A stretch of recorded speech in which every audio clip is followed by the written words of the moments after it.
Meu caro Rubens Pinho, ilustre cidadão paranaense, quem é você? Agradeço essa oportunidade de poder fazer essa gravação. Meu nome é Rubens Pinho, nasci no dia 8 de junho de 1942, sou filho de Arides Pinho, cirurgião dentista, e minha mãe é de Olme Pinho, uma linha germânica de educação. Tive uma irmã, Rosemaria Pinho Bittencourt, casada, que já é falecida. Sou casado com Regina Maria Santos Pinho e tenho 4 filhos, Luiz Henrique, Carlos Alberto, Maria Letícia e Maria Cândida, todos casados. E desses casamentos geraram 7 netos. Eu estudei no grupo escolar Instituto de Educação Alba Guimarães Pleizan, onde fiz o primário, admissão e os primeiros anos do ginásio no Colégio Marista Internato Paranaense, e terminei o curso científico no Colégio Senhor Bom Jesus. Com 17 anos, ingressei na Faculdade de Odontologia, era na época o aluno mais moço da turma, e concluí o curso em 1960. Nesse período, eu fui presidente do Grêmio de Classe, que congregava os alunos da turma 60 a 63. Apesar de eu ser jovem, eu tinha sempre uma liderança. Essa liderança começou no Graciosa Country Club, em 1958, quando eu fui fundador, vice-presidente e diversas vezes diretor do Grêmio Flamingo, que representava a ala jovem do Graciosa Country Club. Nos deu a experiência administrativa, conhecer os problemas do clube, e também transformou aqueles jovens, que na época eram meios rebeldes, que representavam a geração Coca-Cola e mais tarde a juventude transviada, que se tornaram verdadeiros fiscais do clube.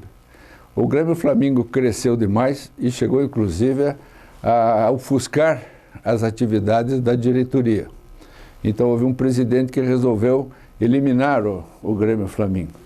E a eliminação do Grêmio Flamingo não foi uma boa coisa, porque o Grêmio Flamingo movimentava o clube. E foi com essa experiência que eu, de administração, inclusive é muito importante dizer que ela foi idealizada por Valdemar Monasteiro, um associado benemérito do clube, e foi implantada na gestão do meu pai, que foi em 1958, 1959. Ele foi presidente por 2 vezes. Só que naquela época a gestão era de 1 ano. Hoje a gestão é de 2 anos. Disse no Graciosa Country Club que para um bom presidente 2 anos é muito pouco. E para um mau presidente 3 anos seria demais. Quando eu concluí o curso de odontologia, fiz estágio com os diversos dentistas de renome, amigos do meu pai, que também era cirurgião dentista, aqui no Paraná e também em São Paulo. Em 1964, eu fui contemplado com uma bolsa de estudos da Fundação Rotária, e graças a essa bolsa de estudo, eu realizei estudos de pós-graduação na School of Dentistry da University of Southern California, na área de prótese e estética bucal. E a principal razão que eu fui selecionado entre diversos candidatos, mais de 28 de diferentes profissões, foi sem dúvida porque eu fui presidente e fundador, primeiro presidente e fundador do Orbis Clube de Curitiba, que foi idealizado pelo Júlio Moreira e que vem a ser um Rotary para jovens, idade pré-universitária e universitária, para conhecer os problemas das cidades, as suas soluções e também os problemas do país. E esse Orbis também foi muito importante. E ele serviu ele serviu de orientação para a fundação do Rotaract, que hoje existe em mais de 162 países e muitas cidades do mundo. Então eu fico muito feliz de ver que essa ideia prosperou. Esse Rotaract é um clube de companheirismo, como é Rotary, e também de atividades de serviços à comunidade. Em 1965, 66, eu estudei na Califórnia, em Los Angeles, uma área extremamente sofisticada dos Estados Unidos. Meus professores moravam em Beverly Hills, que vinha a ser talvez a cidade mais sofisticada do mundo, onde geralmente as casas ocupam uma quadra e tem 2 famílias de operários, de serviçais para poder manter essas casas em ordem. São os artistas de cinema, os grandes empresários, né? Até na época era a cidade do mundo que tinha mais psiquiatra por número de habitantes. E também pessoas com muito poder aquisitivo elevado. Pelo caso das minhas, fiz palestras em diversos Rotary Clubs da Califórnia e cheguei inclusive a discursar no Rotary Club de Chicago, número 1, que foi o primeiro Rotary Club fundado no mundo. Das minhas atividades como estudante e como atividades rotárias, eu recebi um award do Rotary Internacional pelo mérito do meu desempenho nesses 2 anos de 65 e 66. Em 67 eu ingressei no Rotary Club de Curitiba, que era o mais antigo, foi o primeiro fundado em Curitiba, do qual meu pai também já tinha sido presidente e era um rotariano ativo. Mais tarde eu me desliguei do Rotary Club de Curitiba e ingressei no Rotary Club Alto da Glória, porque o Rotary Club de Curitiba se reunia na Rua 15, no Grande Hotel Moderno.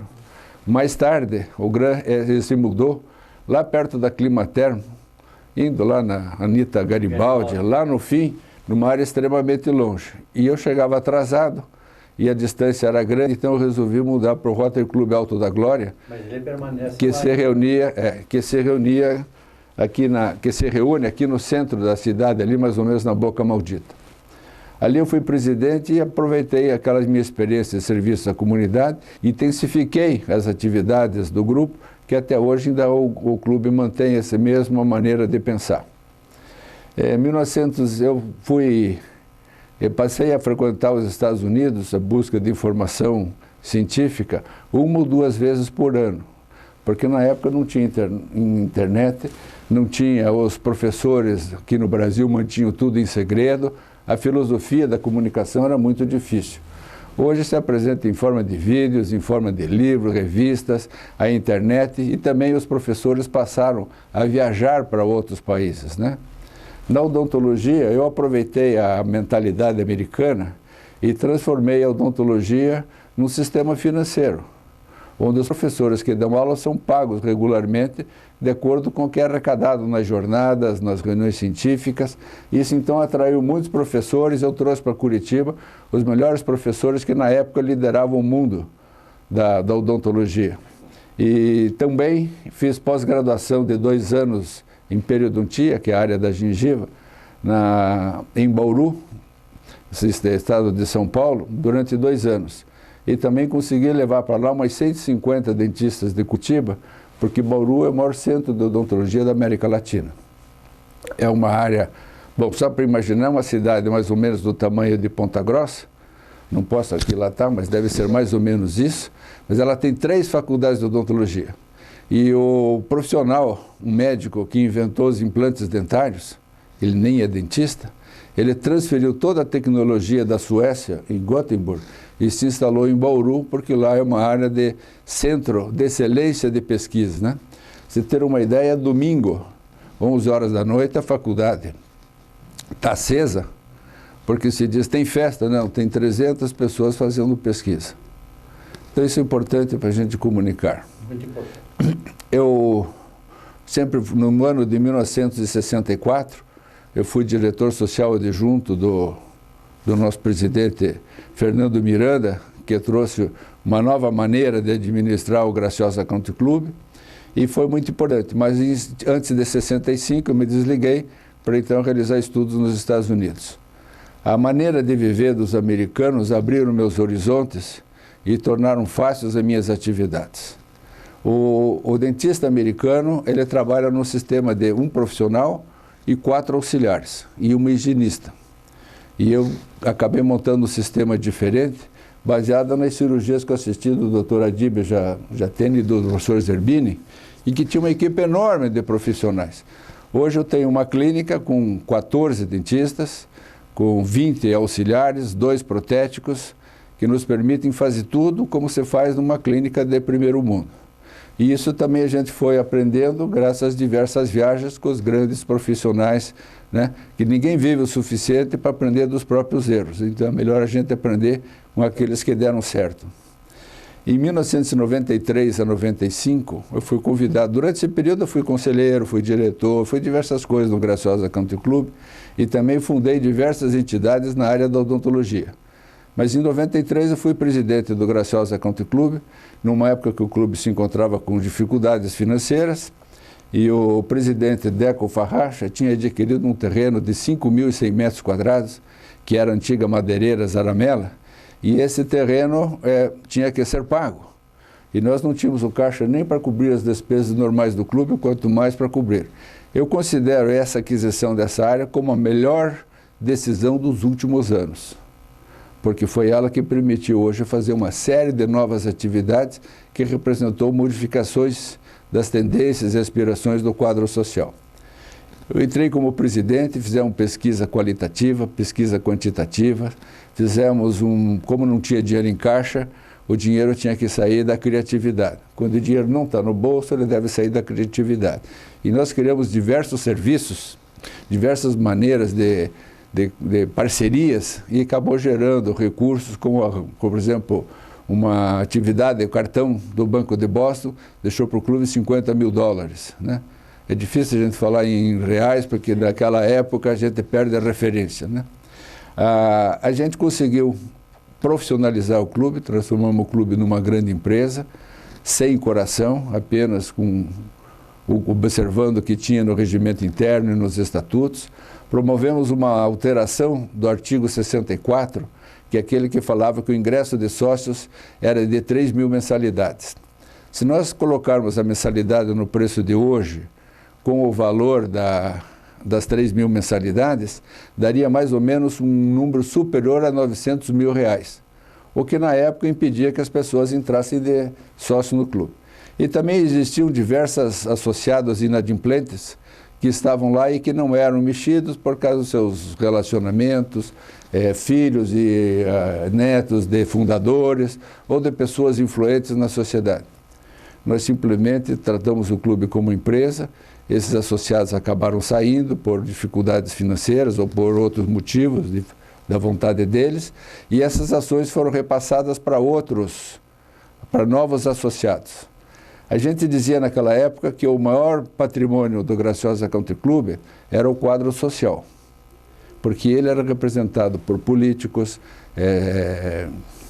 empresários, industriais, comerciantes, né, que representavam a nata da elite de Curitiba. O clube, às vezes, essa tradição vai perdendo a sua força científica, cultural, familiar, enfim, todas essas lideranças que a gente está acostumado a ver. E assim o Graciosa Country Club sobraram ações que entraram sócios novos. Mas como era o clube mais fechado do Brasil, não havia possibilidade de a gente conseguir baixar essas taxas, porque eles se orgulhavam de ser o clube mais fechado.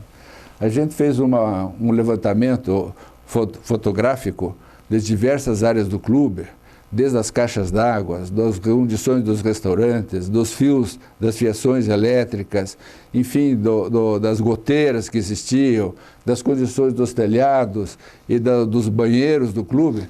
E ao projetar com três projetores os dias positivos, nós conseguimos sensibilizar os associados e foi aprovado numa assembleia a diminuição das taxas, que seria no preço de hoje mais ou menos em R$100 mil.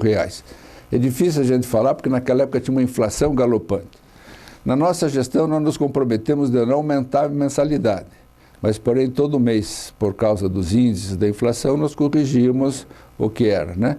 E felizmente conseguimos deixar o clube com um caixa muito grande. O próximo presidente e essas taxas de ingresso foram pagas em até 24 meses. O presidente Edgar Cavalcante conseguiu juntar todo esse dinheiro, fez um cofre extremamente avantajado, e o presidente João Carlos Ribeiro, com a sua coragem de empresário, fez tudo aquilo que as pesquisas qualitativas e quantitativas tinham indicado. E o que era? O clube queria estacionamento, que na época não tinha, o clube queria um centro poliesportivo, que também o clube não tinha, e hoje o clube tem mais ou menos uma frequência de 800 a 1000 pessoas frequentando o centro poliesportivo, que ia ser a ginástica, a natação e essas coisas, em todo ambiente coberto, como são essas grandes academias de ginástica, né, de fitting. Nós procuramos, formamos um plano diretor, contratamos o Lubomir Fichinski, sócio do clube, tudo por preço sempre o mais camarada possível, ou a custo zero, e eles então fizeram o fluxo, estabeleceu o fluxo das pessoas dentro do clube, otimizando os espaços físicos, né? Também a gente procurou melhorar, fomos bastante felizes com os funcionários, porque a gente estabeleceu um programa de qualidade máxima e toda semana era feita uma reunião com um grupo de funcionários, como os porteiros, e eles apresentavam soluções. E eu pedia que eles então elegessem um presidente e eu me retirava enquanto eles faziam a eleição, sempre num café da manhã na segunda-feira, que na época o clube era fechado a segunda-feira. Hoje, graças a Deus, não é mais. Na nossa gestão também a gente deixou de fechar o clube. O clube é aberto 7 dias por semana. E através dessa maneira nós conseguimos otimizar a administração do clube, porque eles forneciam as informações que a gente necessitava para modificar a administração. Eles viviam o problema, né? Eles viviam o problema e muitos daqueles funcionários, inclusive, foram demitidos por orientação dos próprios funcionários, né? O que mais que eu poderia dizer para vocês? O Graciosa Country Club tornou-se um clube 5 estrelas. A gente começou esse processo. Hoje é um clube que tenho certeza que orgulha os funcionários, orgulha os associados e orgulha também as pessoas da cidade de Curitiba, porque ele tem uma qualidade excepcional. Acho que tem muito ainda a ser feito, mas tem bastante dinheiro em caixa. A quantidade de sócios que entravam em cada mês era 3, 4, às vezes até 7, o que deixava uma receita de 300, 400 ou 700 mil reais. Acontece que essa receita hoje vai começar a diminuir, porque o clube está começando a apresentar falta de ações, ou seja, as pessoas não querem mais sair do clube, não estão se desligando e também não estão liberando as ações, né? O clube tem 3.000 ações e existe um artigo no estatuto que diz que qualquer modificação desse número teria que ter apoio de 80% dos associados. O clube é assim constituído de 1.900 ações patrimoniais e que podem circular entre novos associados e 1.100 ações de filhos de sócio que foram numa época emitidas para poder beneficiar os filhos, né? Então o clube ficou com 3.000 sócios, mas nunca vai ter 3.001, porque conseguir uma assembleia 80% é praticamente impossível. Então isso vai ter que manter. Também o perigo de que esse número aumente, porque também o espaço físico não aumenta. Mas como nós temos uma área de aproximadamente 400 alqueires e nós podemos crescer no sentido vertical, eu tenho certeza que o clube tem as facilidades privilegiadas e depois está dentro do perímetro urbano, que é outra vantagem que tem. Porque, por exemplo, outros clubes ficam localizados em áreas distantes, ou mesmo em São Paulo, nos outros centros, as pessoas demoram horas para chegar no clube. E aqui no Graciosa é um country club perto. Aliás, hoje, a área mais valorizada do ponto de vista residencial são os apartamentos que circulam ao redor do clube, né? O Country Club construiu também uma série de novas atividades que foram por mim planejadas, executadas na gestão do Dr. João Carlos Ribeiro, que foi o Clubinho das Crianças, a reunião da terceira idade ou da melhor idade. Então estamos procurando otimizar todos os espaços que o clube detém. Acho que tem muito ainda a ser feito. O presidente Tobias agora, graças a esses recursos de sempre 6, 8 milhões em caixa, adquiriu o Cine Ribalta, que é um terreno vizinho do Graciosa Country Club, com 3.100 metros quadrados, que agora nós estamos planejando o que nós vamos fazer. Então agora, depois de 1993, chegou o momento da gente fazer um novo plano diretor e tentar equacionar o que mais é necessário. Durante esse período, logo depois que eu deixei a gestão do Graciosa Country Club, eu fui convidada pelo professor Gerson Tavares e Paulo Alencar para ser o presidente do Banco de Ossos do Hospital de Clínicas, do qual o Dr. Fernando Miranda foi o idealizador dos Amigos do HC. Então nós éramos uma comissão dessa organização Amigos do HC. O Banco de Ossos, que é um banco de tecido musculoesqueléticos, veio a ser tendões, ligamentos, periósteo, cartilagens, enfim, uma série de tecidos que são usados para enxertos nos casos de tumores, fraturas, defeitos congênitos, né? Na época isso foi feito para beneficiar a medicina. Não sabia eu que com o advento dos implantes dentários, com finalidade odontológica, e muitas pessoas, por ter prótese mal adaptadas ou por qualquer outro problema, acabavam perdendo um suporte ósseo suficiente, os enxertos ósseos passaram a ser os grandes usuários do banco de ossos. E hoje o banco tem mais ou menos 20 e tantos, 27 funcionários, tem 3 ou 4 médicos que fazem a administração da parte técnica. Foi o primeiro banco fundado no Brasil, não é uma coisa nova, nos Estados Unidos existem mais de 50 bancos há muitos anos, e o nosso banco tem uma média de 5 ou 6 freezers, que vão a 85 graus negativos, onde esses tecidos são preparados. Eles também são preparados numa área de fluxo laminar, que esteriliza completamente o ambiente para fazer esse preparo desses tecidos, né? E esses tecidos são colocados também depois, eles sofrem também 2 tratamentos para ver se não tem infecções, AIDS, hepatite, doenças de Chagas, enfim, todas essas doenças infecto-contagiosas, né? E por incrível que pareça, até hoje, desde que o banco foi fundado, não há nenhum caso negativo. Todos eles deram certo. Então, uma grande contribuição. E nós temos certezas que não serão apenas os ossos que representam, mas nós temos tido os outros tecidos que estão sendo usados e outros que vão aparecer no futuro, porque a humanidade está vivendo mais e ele vai ter mais necessidades, né?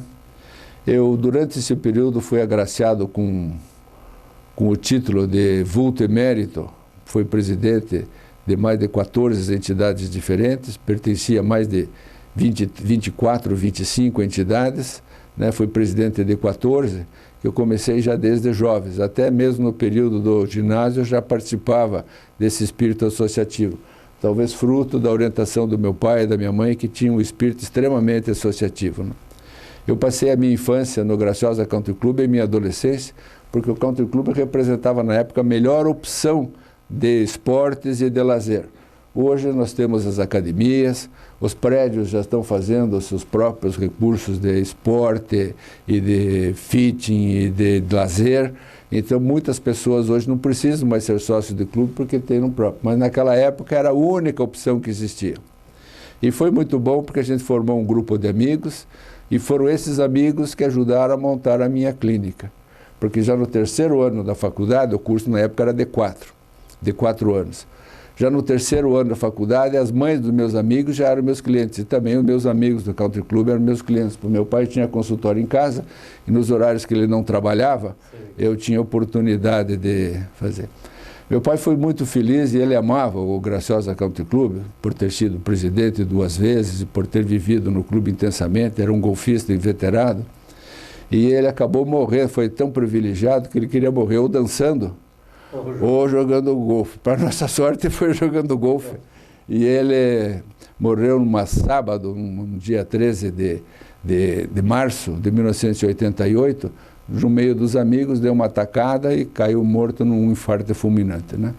Então a gente tem um amor pelo Graciosa Country Club muito grande, coisas, né? Que ligam, né? Muitas coisas que ligam. Aliás, todas as coisas boas da minha vida aconteceram lá. Casamento da minha irmã, as festas que a gente faz, os aniversários, enfim, tudo é feito lá no Graciosa Country Club, né? Eu recebi da Câmara dos Vereadores esse título de vulto emérito, que me deixou muito feliz, né? Foi a valorização daquilo que a gente tinha feito durante todos esses anos. Eu tenho certeza que muitas pessoas também teriam esse mesmo direito, mas não sei porque eu fui um dos agraciados. E agora, no fim, em 2009, eu tive a felicidade de receber o título de associado ao benemérito do Graciosa Country Club. Então eu passei a ser o 12º associado, entre um número de 3.000, com uma frequência direito de frequência de umas 7.200 pessoas, com esse título que me deixou também muito honrado. E eu pretendo defendê-lo, procurando ajudar o clube de todas as formas, né? É uma exposição de vida realmente fabulosa, né? Muito. E está muito bem explicitado, está mostrando, está sendo uma das melhores entrevistas que eu já assisti aqui. Agora eu queria ressaltar também como um testemunho, e que a comunidade paranaense respeita e admira muito, é a tua família. Claro. Que a Regina e você formam um casal excelente, com os filhos maravilhosos. Então isso é muito importante para exemplo para gerações, etc., para que a nossa sociedade cada vez melhore mais.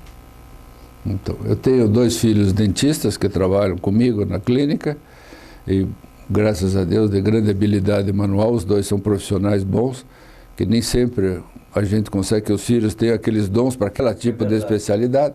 Tenho uma filha que trabalha em administração, que faz parte da administração da clínica, e uma filha que é advogada, que trabalha com o professor Peregrino Dias Rosa, numa banca com diversos profissionais.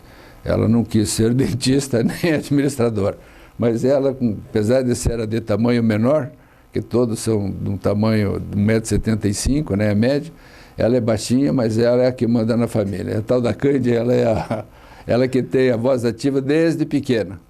E ela tem uma capacidade de decisão e de orientação muito boa. A sargentona. Sargentona, dá duro em todos. Que beleza, né? É verdade. Olha, eu posso dizer para vocês que eu fui presidente de diversos congressos, jornadas, eventos científicos, ministrei curso no Brasil, em diversos estados, diversas cidades e também nos Estados Unidos, onde eu era convidado todo ano para um determinado grupo de profissionais, sempre na área de prótese e de reabilitação oral e estética dos dentes, né? Eu acho que era isso. Se vocês gostariam de ter mais alguma coisa. Eu também acho. Se tiver mais alguma consideração, fique à vontade. Deixa. Mais detalhes para concluir esse trabalho. Acho que isso é muito importante, porque nós estamos sabendo hoje de situações que nunca tivemos conhecimento anteriormente. Pois é. E será muito benéfico para os que locarão esse material. Uma liderança reconhecida e extraordinária. Desde o ano 2000, eu sou presidente do Conselho Deliberativo da Associação Eunice Weaver. A Associação Eunice Weaver é uma entidade filantrópica que cuida de uma área de 200 mil metros quadrados atrás do aeroporto do Bacaxiri. Para quem não sabe quanto é que é 200 mil metros quadrados, são 7 quadras de 100 por 100. Se fosse em linha reta, seriam 2 quilômetros para atravessar as quadras, né? E essa entidade atende a FEP, que é a Fundação Ecumênica de Proteção Excepcional, as crianças excepcionais, e também aos excepcionais adultos, que é o Menino Jesus.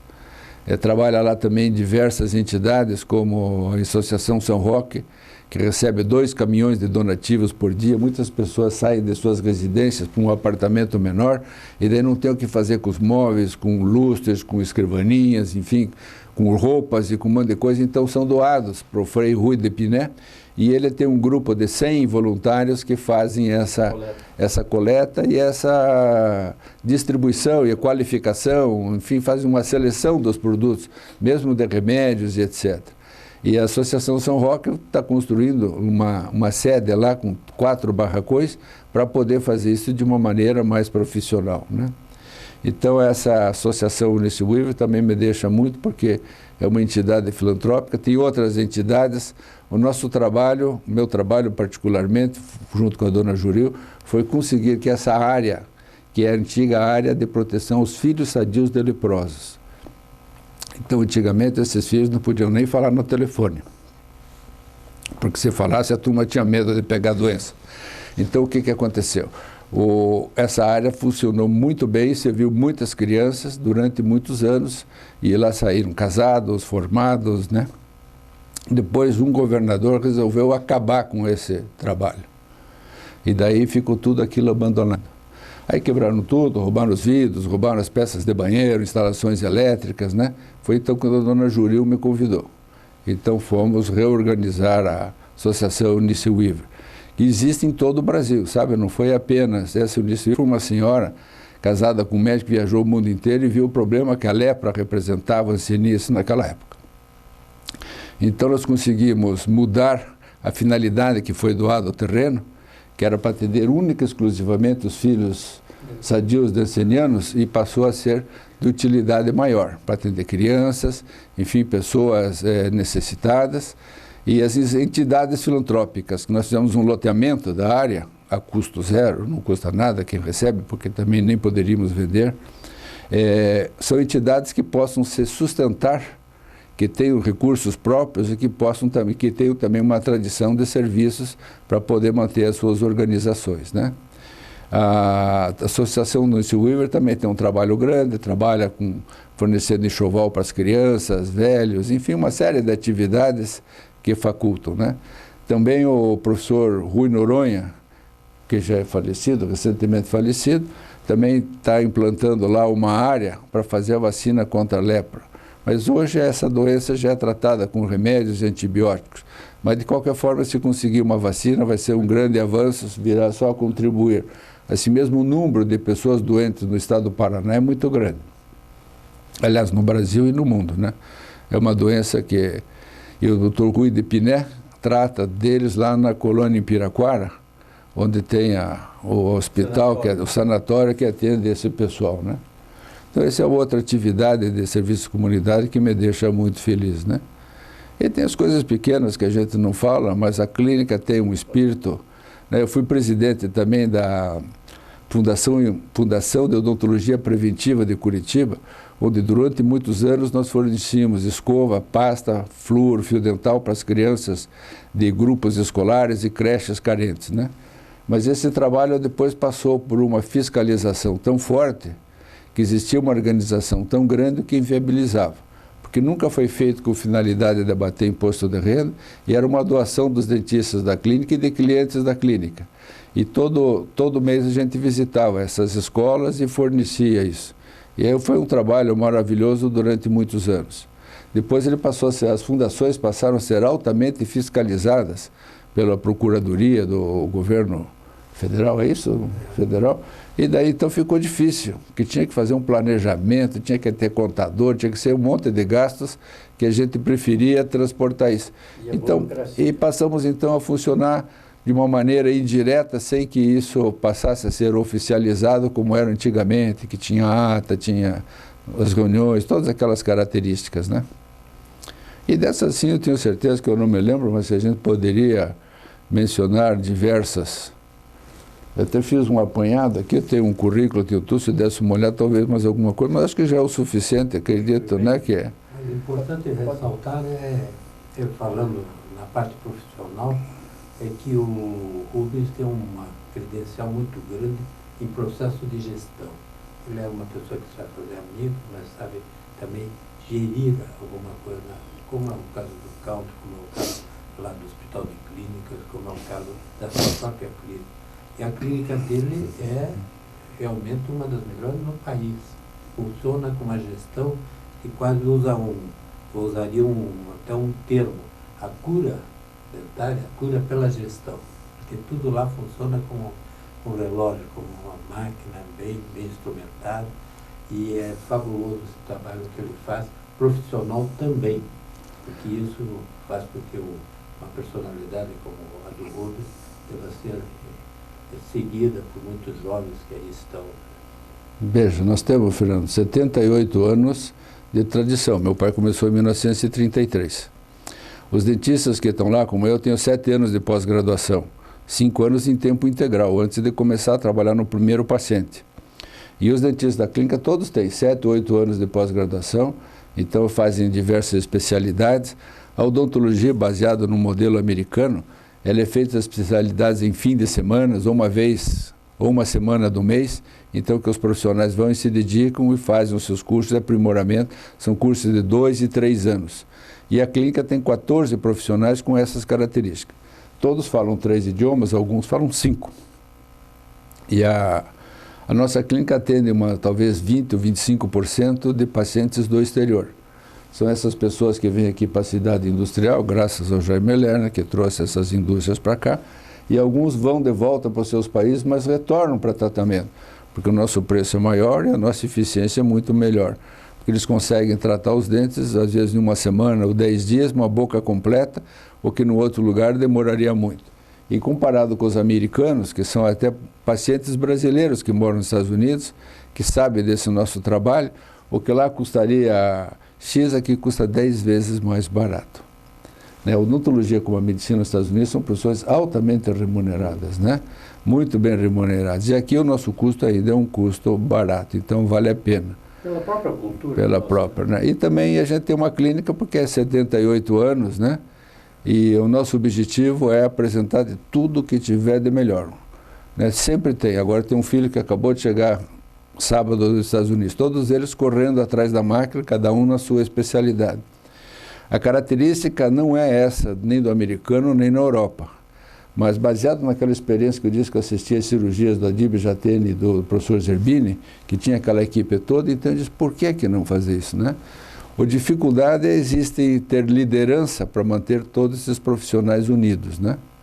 Então tem que ter algumas características, primeiro de investimento, e segundo, de liderança e a forma de tratar, né? Nossos funcionários, tem funcionários de 39 anos, de 35, 30, né?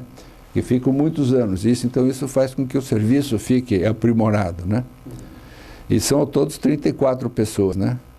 Então, por exemplo, o que um profissional é obrigado a mandar para um laboratório comercial, o nosso é feito no mesmo dia, às vezes numa manhã ou numa tarde. Então, de acordo com a necessidade também, os consertos e os reparos são feitos na hora. E também atendemos os pacientes 7 dias por semana. Não que a gente trabalhe 7 dias por semana, mas estamos ali à disposição. Então o paciente tem uma segurança muito grande, né? De poder ser atendido.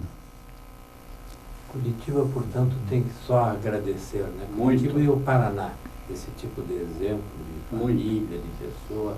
Eu acho que, de minha parte, essa foi uma das melhores entrevistas que eu já vi. Realmente é. Eu gostaria de deixar agora à sua disposição para concluir com o que quiser. Eu falei do Orbis, não? Não falei do Orbis.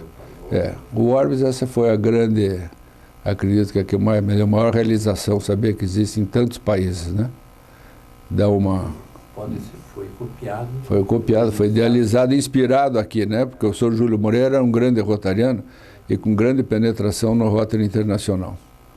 Mas, enfim, acredito que a gente também recebeu muito porque vivemos sempre com pessoas extremamente inteligentes. A gente tem 2 ouvidos, bom para escutar e copiar aquilo que serve, né? E, graças a Deus, na nossa clínica passaram muitos estagiários. Posso dizer que os melhores protéticos de Curitiba também passaram por lá. E a gente não fez segredo nunca, porque nos Estados Unidos não existe essa palavra segredo, né? Hoje no Brasil também não existe mais, mas durante muito tempo todo mundo disse aqui uma reserva científica e ninguém lhe comunicava, né? Mas o Brasil caminha em passos largos. A odontologia do Brasil hoje tem 198 faculdades, contra 55 americanas, que tem o dobro da população brasileira, com um per capita extremamente privilegiado.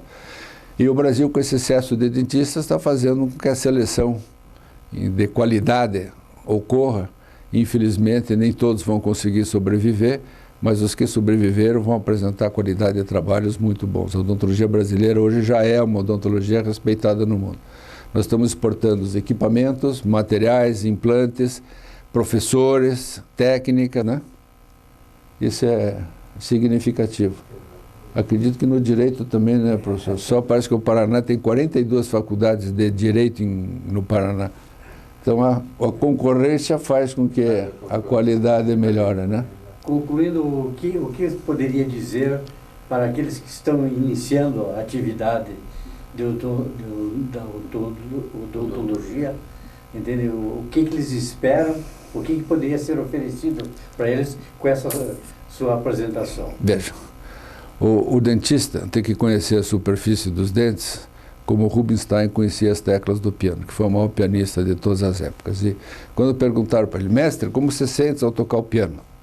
Ele disse, frustrado, porque um pianista tem que estudar de 8 a 12 horas por dia, eu só estudo 2 porque tenho um problema seríssimo de coluna. Então, na realidade, o que os profissionais têm que fazer é conhecer perfeitamente a área que pretendem se dedicar. Eu acredito que não existe dentista especialista. Existe um dentista generalista com especialidade em determinada área. Mas ele tem que ter uma noção de tudo. Não dá para ele querer fazer só alguma coisinha, porque nada está separado. Tudo faz parte de um grande conjunto, né? Eu acredito que os bons sempre vão ter lugar, né? Os bons médicos estão com os consultórios cheios por muitos meses, os bons advogados, os bons dentistas, né? E aqueles que realmente ainda estão em fase de aprimoramento, o problema é que as faculdades não formam o suficiente.